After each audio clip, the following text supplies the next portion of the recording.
सुखाय दुख मोक्षाय संकल्प इह कर्मिणः सदाप्नोति इहया दुखम अनिहाया सुखावृतः। नमस्कार मित्रों, ये जो श्लोक है ये प्रहलाद उपदेश का 54वां श्लोक है, जिसे हम आज गहराई से समझेंगे। तो आइए सबसे पहले इसके अर्थ को समझते हैं। तो जो श्लोक है वो कहता है सुखाय दुख मोक्षाय, अर्थात सुख के लिए और दुख से मुक्ति के लिए संकल्प यह कर्मिणः, अर्थात संकल्प करके यहाँ जो कर्म करता है। सदाप्नोति इहया दुखम, अर्थात सदा प्राप्त करता है दुख में प्रवेश। अनिहाया सुखावृतः, अर्थात और वैराग्य के सुख का लोप। तो यहाँ पर प्रहलाद महाराज अब कहते हैं कि सुख के लिए और दुख से मुक्ति के लिए संकल्प करके जब भी कोई व्यक्ति यहाँ पे कर्म करता है तो उस प्रकार से कर्म करने द्वारा वह सदा दुख में प्रवेश को ही प्राप्त करता है और वैराग्य के सुख का जो प्रभाव है उसका उसके लिए लोप हो जाता है। अर्थात यहाँ पे यह ही कहा जा रहा है कि यदि हम कामना के साथ में कुछ भी कर्म को करते हैं कि हम इससे सुख प्राप्त कर लें या इससे हम दुख से मुक्ति प्राप्त कर लें, तो वो जो क्रिया होगी वह सदा हमारे लिए दुख को ही उत्पन्न करेगी। और ये हम ऐसे भी समझ सकते हैं कि ऐसा क्यों होता है कि देखिए, जब भी हम सुख को पाना चाहते हैं तो हमारे भीतर राग उत्पन्न होता है, और जब भी हम दुख से मुक्ति चाहते हैं तो वहाँ पर हमारे भीतर जो है द्वेष है, तभी तो हम दुख से मुक्ति चाहते हैं।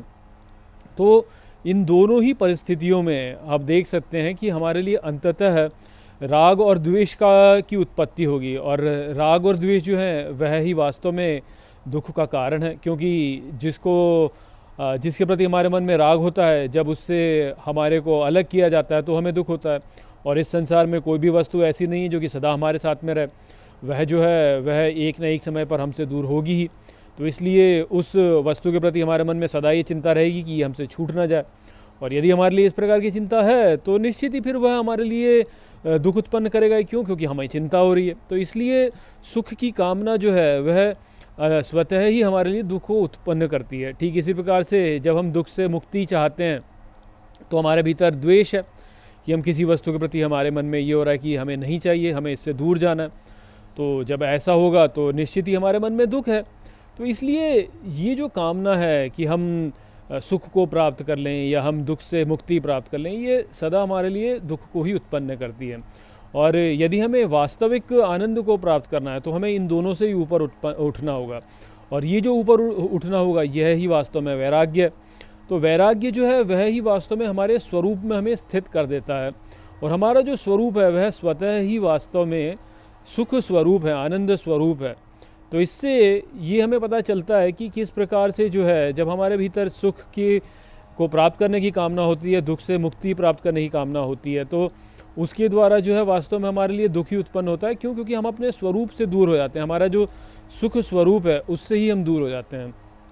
तो इसलिए हमारे लिए ये बहुत ही महत्वपूर्ण है कि हम इस बात को जानें कि सुख की कामना करना या दुख से मुक्ति प्राप्त करने की कामना करना वास्तव में दुख ही हमारे लिए उत्पन्न करेगा। हमें वास्तव में इनसे ऊपर ही उठ जाना है।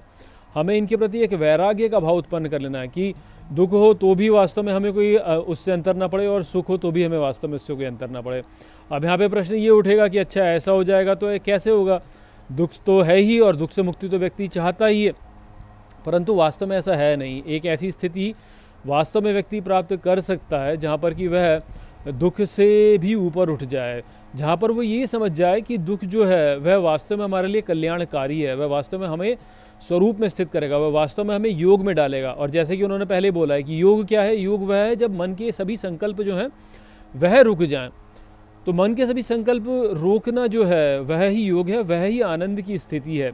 हमें क्या लगता है कि नहीं, जब हमें कुछ मज़ा आ रहा है तो हमें सुख मिल रहा है, और जब हमें कुछ मज़ा नहीं आ रहा है तो हमें दुख मिल रहा है। कि ऐसा नहीं है। हमारे स्वरूप में स्थिति जो है वह तभी होती है जब हमारे मन के सभी संकल्प रुक जाएं। तो वह मन के संकल्पों को रोकना जो है वह आनंद की अवस्था है, और उसको प्राप्त करना जो है वह ही वास्तव में दुख से निवृत्ति प्रदान करेगा। अर्थात हमें दुख और सुख दोनों से ही ऊपर खड़ा कर देगा, ऊपर ले आएगा।